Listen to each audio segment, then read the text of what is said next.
Welcome to another species profile edition of the Watercolors Aquarium Gallery video series, brought to you from the Aquarium Rush Studios in Grand Rapids, Michigan. Today we're talking about an aquarium classic, the yellow tang. Probably getting harder to find. Sure.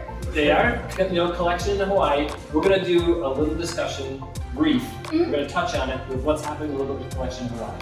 Yeah. So, a couple of things going on in Hawaii right now. There was a moratorium on new collecting licenses in Hawaii a couple of years ago that prohibited the renewal of aquarium collecting commercial fishing licenses. A license like that is a 3-year license in Hawaii. It was a couple of years ago, and what that meant was if you had your license that had just renewed, you could keep collecting for the next 3 years until it was renewed. If your license was up, you could not renew your license. There's all kinds of political games and things going on, and you could definitely Google aquarium collecting in Hawaii and find the information on that. There's a fantastic discussion on the MACNA 1919, that'd be the Reoccurring Council of North America. One of their presenters presented the scientific side of why that really wasn't a necessary thing. All that being said, yellow tangs are still cool, and they're still one of my all-time favorite fish. And we have captive bred yellow tangs, really cool little babies from They are Bioma. adorable. Yes. They're growing so fast. It's amazing. It's so fun to watch. Yeah. So, tank size, 75-gallon tank, typical reef tank. They get along with lots of stuff. If you want to keep them with multiple tangs, you want to either introduce them all at the same time or have some major size discrepancies in those fish. If you put in 2 fish that are about the same size, they have to decide who's the tough one.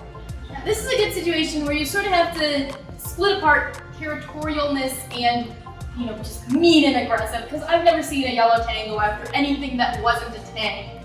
They're not going to pick on your other fish, but they just really would like to be the only tang in the tank, unless you plan it really carefully. It's amazing. It's one of those fish that when you see them in the wild, which I have the amazing privilege of doing, you see them in these massive feeding aggregations. Notice they use the word feeding aggregation, not school. That is not a schooling fish. A schooling behavior is a defensive behavior. That's when they're worried about predators. They form these feeding aggregations essentially so they can raid damsel farms. Yeah, and that group, whether it's in the wild or in an aquarium, like a yellow tang is unmistakable. That color, the shape, it's just such a distinct fish. We always get into a little bit of taxonomic nerdiness here. So the scientific name of a yellow tang is Zebrasoma flavescens, and flavescens is actually Latin for yellow. So they are in that Zebrasoma group, which includes the purple tang, the Scopus tang, the coveted gem tang, and the 2 species of sailfin tangs. I think those are the only ones in that group. Did we say Scopus, or did I miss I that part? Yeah, I've run along pretty quickly. All of them have similar behaviors. The yellow tang is the smallest of that group, which is why it's okay in something as small as a 75-gallon tank. Yeah, personally, I would look at more like 125 or so, but I don't begrudge anyone for doing a yellow tang at 75.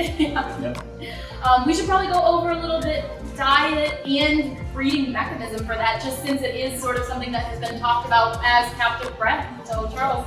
Yeah, feeding wise, the ideal would be algae sheets because they're an algae eater.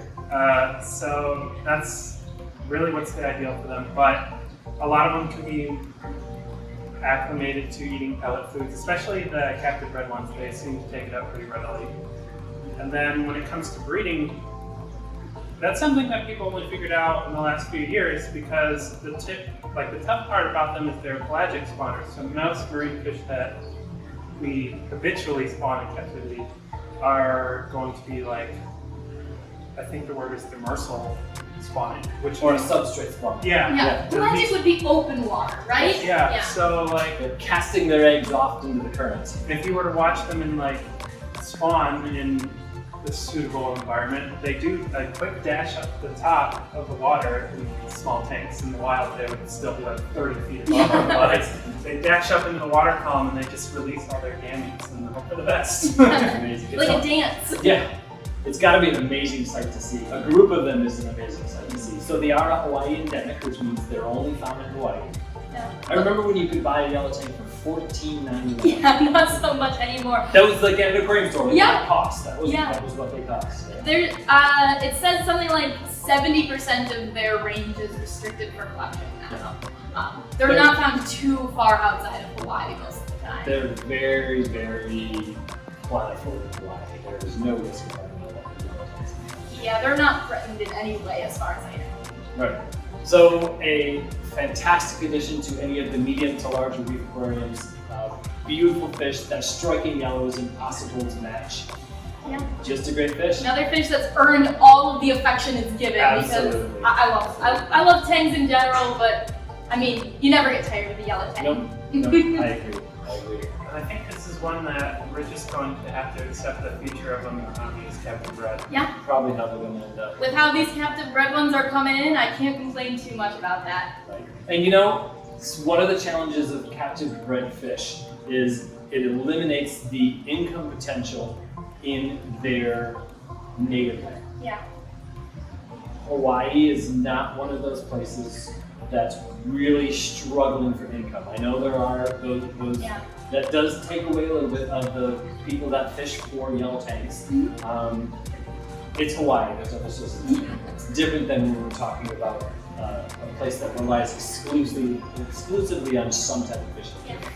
So anyway, fantastic fish, good and hardy. Put them through that quarantine process. There is the potential for ick on those tangs, Yeah. just like with any tang. Great addition to a tank. Yep. What more is there to say?